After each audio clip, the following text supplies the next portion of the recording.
অন্যরকম চিত্র দেখছেন আমার পেছনটাতে। আমি দাঁড়িয়ে আছি কমলাপুর রেলওয়ে স্টেশন এবং পুরো স্টেশন জুড়েই শুনশান, ফাঁকা। করোনার পর থেকে এই প্রথম রেলওয়ে স্টেশনে এমন নীরব দেখা গেল। তার কারণ গতকাল রাত 12টা 1 মিনিট থেকেই যারা কমলাপুরের যারা ট্রেনের রানিং স্টাফ রয়েছেন রেলের, তারা কর্মবিরতি দিয়েছেন এবং তাদের কর্মবিরতির কারণে পুরো বাংলাদেশে একযোগে ট্রেন চলাচল বন্ধ হয়ে রয়েছে এবং ট্রেন চলাচল বন্ধের কারণে তার ভোগান্তিতে পড়েছেন সাধারণ যাত্রীরা। আমরা অনেক যাত্রীর সাথে কথা বলেছি, তারা বলছেন যে এই ট্রেনের যেই চলাচল বন্ধ সেই বিষয়টি তারা আগে থেকে জানতেন না এবং তাদেরকে কোনো খুদে বার্তা পাঠিয়েও জানানো হয়নি। এতে তারা বিপাকে পড়েছেন। তবে রেলের তরফ থেকে বিকল্প হিসেবে বিআরটিসি বাসের ব্যবস্থা করা হয়েছে যারা ট্রেনের যাত্রী রয়েছেন তাদের জন্য।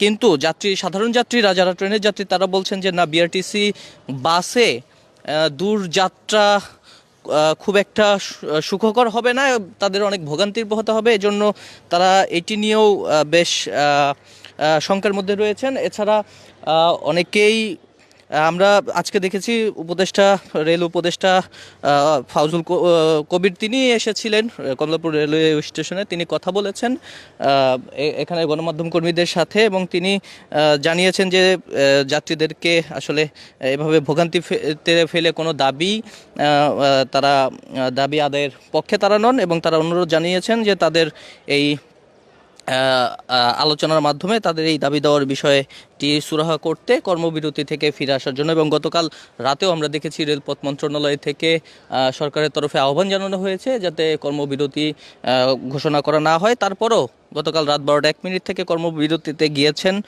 রেলওয়ের রানিং স্টাফরা এবং তাদের যেই দাবি দেওয়া সেটি হচ্ছে মূল বেতনের সঙ্গে রানিং অ্যালাউন্স যোগ করে পেনশনও যেই আনুতোষিক সুবিধা দেওয়ার কথা সেটির জন্য তারা দীর্ঘদিন ধরে আন্দোলন করছেন।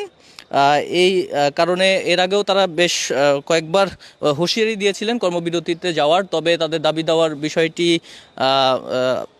সুরাহা না হওয়ার কারণে তারা গতকাল রাত থেকে এই কর্মবিরতি ঘোষণা করেছেন। এখন পর্যন্ত কমলাপুর রেলওয়ে স্টেশনে একটি ট্রেনও ছেড়ে যায়নি এবং কোনো ট্রেন এখানটিতে আসেনি। সারা দেশের সাথেই এই মুহূর্তে বন্ধ রয়েছে রেল চলাচল।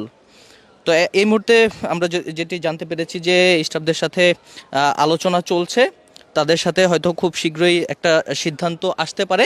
তবে সাধারণ যাত্রীরা চান দ্রুতই কর্মবিরতি উঠে নেওয়া হোক। সরকারের তরফ থেকেও তেমনটি চাওয়া হচ্ছে এবং যাত্রীরা যাতে তাদের রেল যাত্রায় ভোগান্তি পোহাতে না হয় তারা সেটি চান এবং যারা রেলের রানিং স্টাফরা রয়েছেন তারা চান যে তাদের দাবি দাওয়াগুলো দ্রুত সময়ের মধ্যেই মেনে নেওয়ার আশ্বাস দেওয়া হোক। কমলাপুর রেলওয়ে স্টেশন থেকে নাজমুল হুদা, মানবজমিন, ঢাকা।